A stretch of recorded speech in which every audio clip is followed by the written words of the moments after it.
Magandang araw mga ka-vibes. May tanong ako sa inyo. Kung ang aso kumagat ng tao, minsan pinapakulong. Kung bata pumatay ng tao, anong gagawin? Papakainin ng ice cream?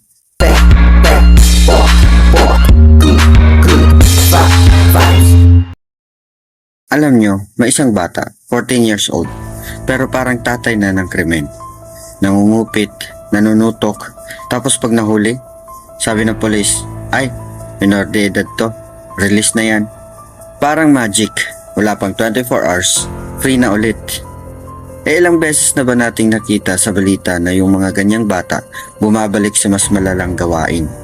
Sa totoo lang, may batas tayo, RA 9344, Juvenile Justice and Welfare Act. Kapag below 15 years old, exempted sa criminal liability. Between 15 to below 18, pwede pero depende kung may discernment. Maganda ang intensyon para mabigyan ng second chance ang kabataan. Pero alam nyo, may ilan dyan na ginagawang shield yung edad para gumawa ng krimen.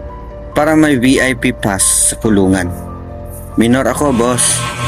Alam nyo, yung ibang batang ganyan, pag pinagsabihan mo, galit pa sila. Parang sila pa ang may karapatan. Hello, bata ka nga. Pero hindi ibig sabihin exempted ka sa consequence. Kung sa bahay nga, nabasag mo baso, papaluin ka ni mama. Sa labas, pag may napatay ka, dapat may parusa rin para matuto. Hindi pwedeng laging excuse ang pagiging bata.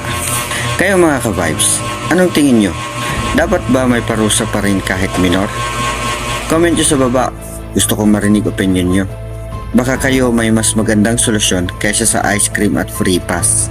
Ang tunay na pagmamahal sa kabataan ay hindi lang puro lambing, kundi pagtuturo ng tama at mali. Kung hindi sila makaramdam ng consequence, baka isipin nilang okay lang lahat ng mali. Mas masakit ang consequence sa buhay kaysa sa parusa sa bata. Kaya habang maaga, ituwid na. Kung nagustuhan nyo itong content, follow, like, at subscribe na kayo mga ka-vibes. Pero kung hindi nyo gusto, okay lang. Mag-iwan kayo ng comment para matulungan nyo akong mag-improve.